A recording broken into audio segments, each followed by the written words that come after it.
Good day mga ka-NBAS. So ito na naman tayo, part 3 ng ating video sa power upgrade ng ating FX Wildcat MK1. MK1 po to mga ka-NBAS. So nung una, diniscuss natin yung mga internals, yung mga kailangan nating baguhin. Pangalawa, ginawa na natin ng power plenum with gauge para ma-monitor. May window tayo, hindi tayo bulag kung ilan ng PSI yung laman ng ating plenum or your secondary reservoir natin ng low pressure. High pressure na dito, low pressure na yun. So yun, hindi tayo bulag, meron na tayong gauge kasi ang original ni FX Wildcat MK1 is wala po siyang gauge, so bulag tayo. Kailangan natin ng special tools para ma-set natin yung inline regulator dito sa loob. Ngayon, pwede ka nang mag-set anytime kasi nasisilip mo na kung anong reg output yung gusto mong gawin sa ating unit. Pangalawa, syempre yung benefit ng ating power plenum, extra power plenum, always nasa high peak yung ating air pressure dito sa plenum portion. Ayun. So yun part 2. Part 3 natin is gumawa tayo ng pellet pusher. Rin-design natin yung original design ni FX Wildcat. Ginawa na natin ganito mga ka-NBAS. Naging pin probe. So ganito po ang itsura niya dati. Then ito na ngayon. So ito na. Nice natin ang kanyang pellet pusher. Pin probe. Actually ang word na pin probe, ang terminology na yan is naririnig lang natin din lang sa company ni FX. So, kopya na natin. So, pin probe ang tawag. Yun na rin ang tawag natin. Maybe, itong dati, yung nandito, ito, dati na pellet pusher is design na para sa isang unit na to. Siguro. Kasi may mga purpose naman ang bawat unit natin, bawat air gun. Like, mababa yung kanyang muzzle velocity. Hindi naman masyado mababa kasi 860, 880 to max of siguro 900 is good enough naman sa kakailanganin natin. May mga country kasi na sub 12 foot pound lang ang pwede or allowed. So siguro naka-design dati. Pero nga ang company na to may mga aftermarket sales naman na products. Hindi ko alam, siguro mahirap maka-acquire. So yan pinagawa ni sir sa atin.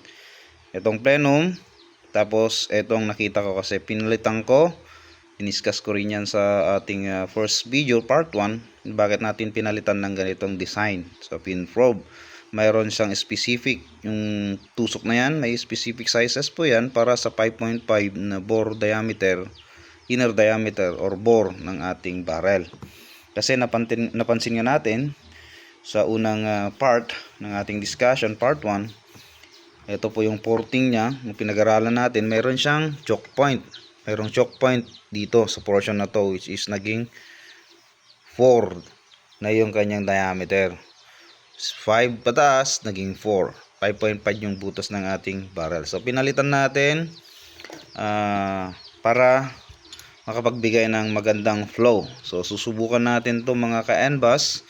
Bubuuin po natin siya and i-check natin yung kanyang muzzle velocity. Kung tumaas na po siya ng 950, 980, well, good na po yun. Okay na po siya para sa ganyang plenum at ganyang klase ng tank. Okay, kasi alam natin kung mataas yung high power ang isang unit, naturalmente na magiging mataas din or malakas din yung kain niya ng hangin or reserve air pressure natin, pressured air natin. So yun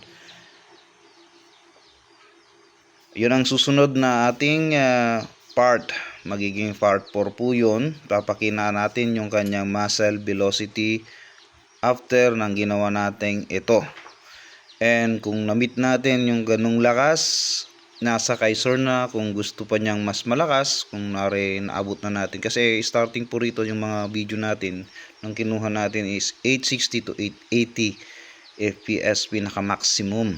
So pag pinilit pa natin kasi nasa flat line na tayo, so papataas, then nasa flat line na tayo, 860 I should say 860 to 880. Then pagpilitin pa natin heavy, bigatan yung kanyang hammer spring, bubulusok na po siya. Bababa na, ibig sabihin bababa na yung muzzle velocity. So ayun po yung nangyayari sa ating unit. Okay, kung tinest natin, buuin natin to sa ginawa natin itong dalawa, and nagbago at umabot na po siya na 960 at 980 or more than, then there's no need na para pupunta pa tayo sa pangatlong step, which is babaguhin natin yung kanyang porting design, hoping natataas. Pero dito I think malaki ang epekto, pero may nakikita ako kasi rito, kaya sinabi ko sa unang part ng video natin, part 1, na medyo ang ating design ng kanyang port. So hoping magiging nakukuha na natin ang 900 plus dito, 980 to 990 nakukuha na natin, then ayos na para sa atin. Okay, kung hindi pa, magre-resulta ito ng pagbago. Ipoport natin yung babaguhin natin yung internal design ng ating receiver.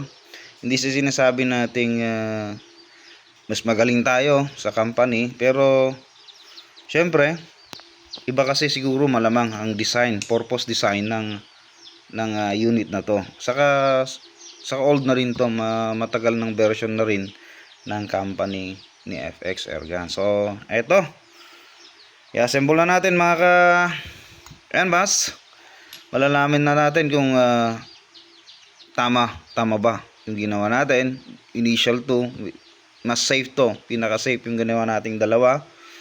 And pangatlo, medyo critical na yun kasi operahan natin sa loob, babaguhan natin yung internals. Once na nagkamali tayo doon, nako, sira na lahat yung buong unit. Kaya I advise sa mga nagdi-DIY, siguro pag-aralan muna or kumonsulta sa mga naka-experience na rin or mga marunong, para hindi tayo magkamali, kasi baka sumubra naman tayo sa mga 40-40 at ito pa, yung totoo nagiging mahina na siya. Hindi siya lalakas, kundi hihina mas lalo at papangit.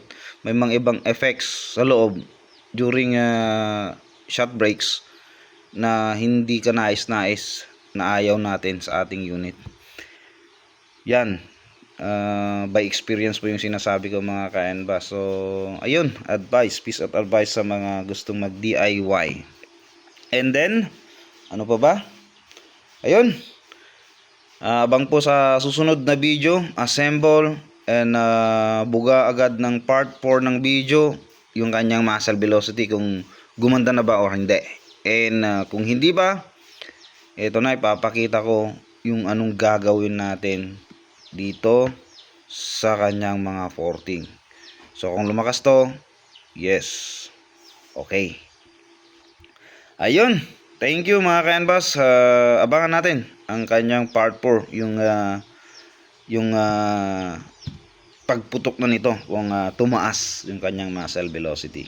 Natanggal natin yung choke point ba or walang effect. Yun, kaabang-abang. Ayan nga, thank you mga ka-NBAS.